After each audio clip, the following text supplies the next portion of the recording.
9 types of church members. Number 1, the hunters. These are people who are in the church not to serve the Lord, but perhaps they are looking for one favor or the other. Maybe an influential person they are trying to impress, a girl they are trying to impress for marriage, or a man they are trying to impress for marriage is going to the same church.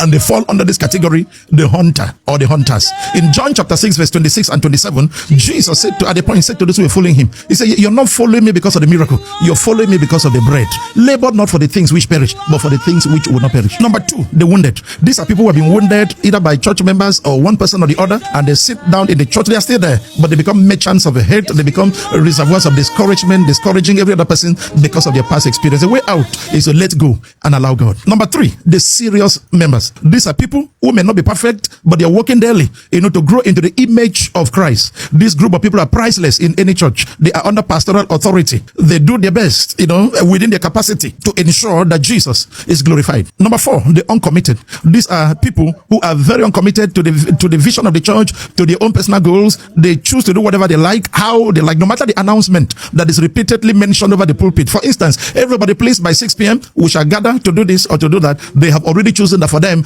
it is by 7 they will come. So these are the uncommitted type of church members, and they are in every church. Amos chapter 6 verse 1 say, woe to him that is at ease in Zion. Number 5, the chronic latecomers. These are people who are used to coming late for every meeting. If it is 8 a.m, they will come later. If it is 12 noon, they will come later. Even if it's night vigil and it's 10 p.m. or 9 p.m, they will come later. It's just a part of their makeup. If you fall under this category, please repent and change. Number 6 is what I call the I mind my business type of members. These are people who keep to themselves. They are solo. They will tell you, I'm only here for Jesus. I'm only in this church for Jesus and not after any other thing or any other person. If you look at Philippians chapter 2 verse 4 and 5, you will understand that we are supposed to look out for one another. We are supposed to be our brother's keeper. The Bible said, look not only on the things of yourself, but on the things of others. The cross is actually, two stick put together, which is both horizontal and vertical. One is to God and the other one is our relationship, with other people. So the I mind my business type of members are those who keep to themselves, those who have no other business with anybody, and it is not good for community effort. The 7th type of church members are what I call the once in a while kind of members. These ones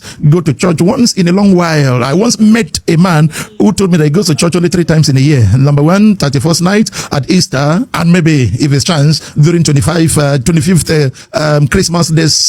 Christmas Day service. There are people like that once in a while. Some will wake up after 6 months and go to church. Why? Because they had a terrifying dream, because something happened. They are in a crisis. Don't go to church only when you have a problem. It should be regular. Number 8, the distracted. These are people who work for God, but they are distracted because of their service. This is common with the protocol officers. This is common with ushers in the church. This is common with musicians. You see a protocol person is working for God, but will never open the Bible throughout the service. An usher is busy directing people doing this, but is totally cut off from the service. You see musicians doing their thing, but are only concentrating on the next song and not concentrating on what is being said. In other words, they're in church, but they are distracted. Number 9, the fault finders. These are people who find fault with everything. Very argumentative. You find them in any department. If the choir says, where this uniform, they will argue and find fault. Any group, they find fault with everything in the service. And it is not an attribute. It's not something a child of God